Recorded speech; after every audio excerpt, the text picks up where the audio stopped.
007初露鋒芒這款遊戲中的男主角其實並不是007，你是不是覺得我在胡扯啊？但是這句話我就是字面上的意思，因為這個26歲的愣頭青在這部遊戲裡展現的是007的起源故事，是在詹姆斯邦德拿到00代號之前的故事。這不禁讓我產生了巨大的疑惑，因為無論是電影還是遊戲，從來都沒有哪一部007是描繪 James Bond 成為007之前的菜鳥生涯的。有人可能會提到丹尼爾·克雷格所主演的《皇家賭場》，但是即便如此，那部電影裡的邦德在登場的時候也已經是一個氣場成熟、風格成型的特工了。他只是在執行第一次00任務，而不是一個毫無經驗、尚未成型的新人。那麼問題就來了，這部游戲的制作組為什麼要推出一個系列史上從來沒有人做過的起源故事呢？這款遊戲負責主導敘事方向的核心成員在一次採訪中說了一段話，讓我突然恍然大悟。他聲稱以前老派的007放到現在簡直尷尬的不行，而他們的游戏将改變這一切，讓 James Bond 更加符合现代觀眾的價值觀。此話一出啊，我的 PTSD 都要犯了，又是現代觀眾，又是所謂的 modern audience， 這到底是為什麼呀？這麼一個承載了無數男性對於力量與優雅的終極幻想，一個在熒幕上自帶魅力，讓無數女性角色圍繞其左右的經典形象，怎麼也開始討好所謂的現代觀眾了呢？今天的這期節目，我想說一說這整件事情的來龍去脈，以及這部作品在我眼中一反系列常態的推出007起源故事背後的真正原因。大家好，歡迎來到豆頻道，我是老九。你們可別誤會我啊，這款遊戲的實際演示看上去還是非常好玩的。無論是多樣的潛入方式，比如說靠話術騙取敵人的信任，或者正面硬剛，還是緊張刺激的公路追逐戰，甚至是飛機上的生死搏鬥，都是我特別喜歡的動作冒險元素。无論是音樂、畫面還有玩法，都沒有什麼毛病。很顯然，在 IO Interactive 制作了多年殺手系列的遊戲之後，他們對這類玩法已經掌握的駕輕就熟了。看預告片的時候啊，我甚至有一種在玩神秘海域的感覺。要知道，我当年買 PS3 的時候，買的第一個遊戲是戰神3，而第二個就是神秘海域3。說實話啊，初見這款遊戲的預告的時候，我是非常看好的。畢竟如今這種單人冒險敘事類的遊戲已經不多見了，尤其是在索尼深陷服務型遊戲近些年來缺席該類型的情況下，一款以007為背景的動作冒險遊戲，對於我來說簡直再合胃口不過了。但是就在上周，在一個對這款遊戲的敘事總監 Martin Amberg 的採訪當中，當記者問到邦德以其能言善道，有時甚至是花花公子的形象而聞名，我們會在遊戲中看到他的這一面嗎？ Amberg 回答道，是的，你會看到的。聽到這裡啊，我還覺得耶，這不挺好的嗎？你看人敘事總監都說了，這個007風流倜儻，跟以前一樣沒啥毛病啊。結果他卻接了一個但是。要知道，按照現代人的說話習慣，但凡是在但是這個詞之前說的話，你都可以當他是在放屁。但是邦德這個角色已經進化了。Amberg 補充道，我們會讓他反映現代觀眾的價值觀，所以他不會是那種老派的邦德。那種設定放在今天，顯然已經尷尬的有些不合時宜了。我們的007是一個屬於現代觀眾的角色。不僅如此啊，緊接着轉載網站的小編還補充道，早期的詹姆斯邦德電影，尤其是因為其對女性角色的處理方式而受到批評。這位特工不僅表現出不得體的行為，甚至对女性施加暴力。例如在 Golden Gun 這部電影中，由 Roger Moore 飾演的邦德不僅扇了 Andrea Anders 的耳光，而且竟然還威脅要折斷她的手臂。我們先來看看這個所謂的對女性施加暴力的片段啊。You're hurting my arm. I'll break it unless you tell me where those bullets go. Oh, I can't. Try. 看完我只想说，拜托，对面可是一個拿着槍指着邦德且殺人不眨眼的女特工啊！想想復仇者聯盟裡面的黑寡婦娜塔莎，都這個時候了，還要彰顯紳士風度嗎？這就好比你要求蝙蝠俠在和小丑女或者是毒藤女打交道的時候說，你好，女士，我能請你放下手中的武器，坐上我的蝙蝠車囚犯的位置，然後再和我好好談談你犯罪的行為嗎？看到這個訪談之後啊，真的是一切都變味了。我有一種期待了半天，結果被背刺的感覺。這件事情在 X 上也是炸開了鍋，然後我就看到了這張圖，結果我才發現這位原來就是 Moneypenny。誰是 Moneypenny 呢？Moneypenny 就是那個從來不是邦德女郎，卻幾乎所有老觀眾都認識的那個角色。在整個007系列的歷史當中 ，Miss Moneypenny 雷打不動地作為老大 M 的秘書 ，MI6 的行政中樞，同時也是邦德身邊最具標誌性且始終停留在曖昧層面關係的女性之一。是的，你沒有聽錯，我們可能要和這位女士在遊戲中打情罵俏了。我不是說遊戲中只能有好看的女角色啊。而是這種關鍵性的角色，咱就不能整好看點嗎？這種動作冒險類遊戲，99%的玩家都是喜歡美女的直男。按照直男的審美去做這個角色，我不說別的，單就銷量來說，肯定比你用你現在這個形象的 Moneypenny 要好上幾倍啊！可偏偏這些工作室就是要和錢過不去。之前看到一個對 VR 頭顯設備 Oculus 的創始人 Palmer Luckey 的採訪，他的回答很好的解釋了這個問題。You've probably seen this in Hollywood.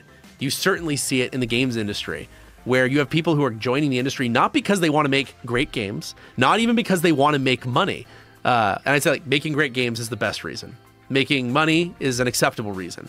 It's because they want to bring about greater equity and representation of people that look like them. And like, that's fine to have as a thing in the back of your mind, but there's people who are joining where that is what they want to do. And anyone who's against it, they're going to berate them. Anyone in the company who says, I actually think we should make games for our customers, not the people you wish were our customers. Like, let's make games for the guys who buy our games, not the moms you wish were buying our games. And people like that are being ejected out of companies. It's very politically incorrect. It's the mythical audience. It's like, it's a mythical mainstream audience. They say they, and it's even worse in gaming because they'll say things like, 50% of gamers are stay-at-home moms. And you're like, what? That obviously isn't true. And what it is it's something like there's a lot of stay-at-home moms who've played Candy Crush a few times. And like, there's a lot of them.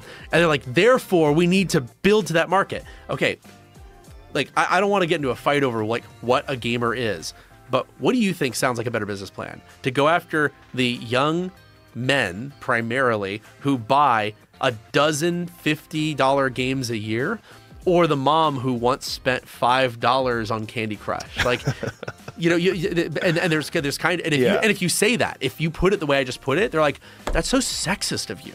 Why don't you want to bring in new audiences? 這位老哥總結的實在是非常到位，就像我之前說的那樣，遊戲公司裡的覺醒文化已經變成了皇帝的新意義。而在這些歐美大廠裡搞覺醒文化的員工，跟癌症一樣沒有什麼區別。想要清除，必然是殺敵500，自損1000。歐美社會生態對於員工的過分保護，讓這些公司想要做出改變，卻心有餘而力不足。根本是船大難掉頭，這也是為什麼都2026年了，還有這種事情在發生。這麼一看啊，007初露鋒芒這款在2020年覺醒文化正當壯年之時立項的遊戲，當他們的開發者說這款遊戲的受眾是 Modern Audience AKA 現代觀眾的時候，其實也就不奇怪了。IO Interactive 負責講故事的那幾位，顯然也是深知傳統邦德和他們所謂的進步價值觀難以融合，所以他們才一定要先講這個年輕邦德的起源故事。他們就是想要用這個起源故事，把原本在他們眼中不合時宜的老派007的形象拆掉重建。你想想啊，經典的邦德一直是冷靜老練、魅力無敵的男人，是那種誰見了都佩服的特工。但是現在呢？他們刻意把他變成一個26歲的新手，一個衝動、容易被操縱、容易出錯的菜鳥。你從表面上看啊，他好像是在講成長的故事，但實際上這是為了讓邦德弱化，讓其他的這些女性角色在間諜的這個戰場上顯得更為成熟穩重、更為強大。上文提到的採訪中，他們的敘述主管自己也說了，邦德在執行任務的過程中也會遇到一些女性角色，他們都是經驗豐富的特工，這會讓邦德有些跟不上節奏，被繞得團團轉，這會很有意思。而且他30分鐘 gameplay 的實際預告片裡也體現了這一點。就比如說，當邦德剛剛見到法國特工 AKA 邦德女郎 Miss Ross 的時候，方向盤在我們的手上，但是他卻一直在旁邊給我們指路，告訴我們應該往哪走。我覺得如果我是那種老派的經驗豐富的邦德，往哪走我應該自己心裡都規劃好了吧。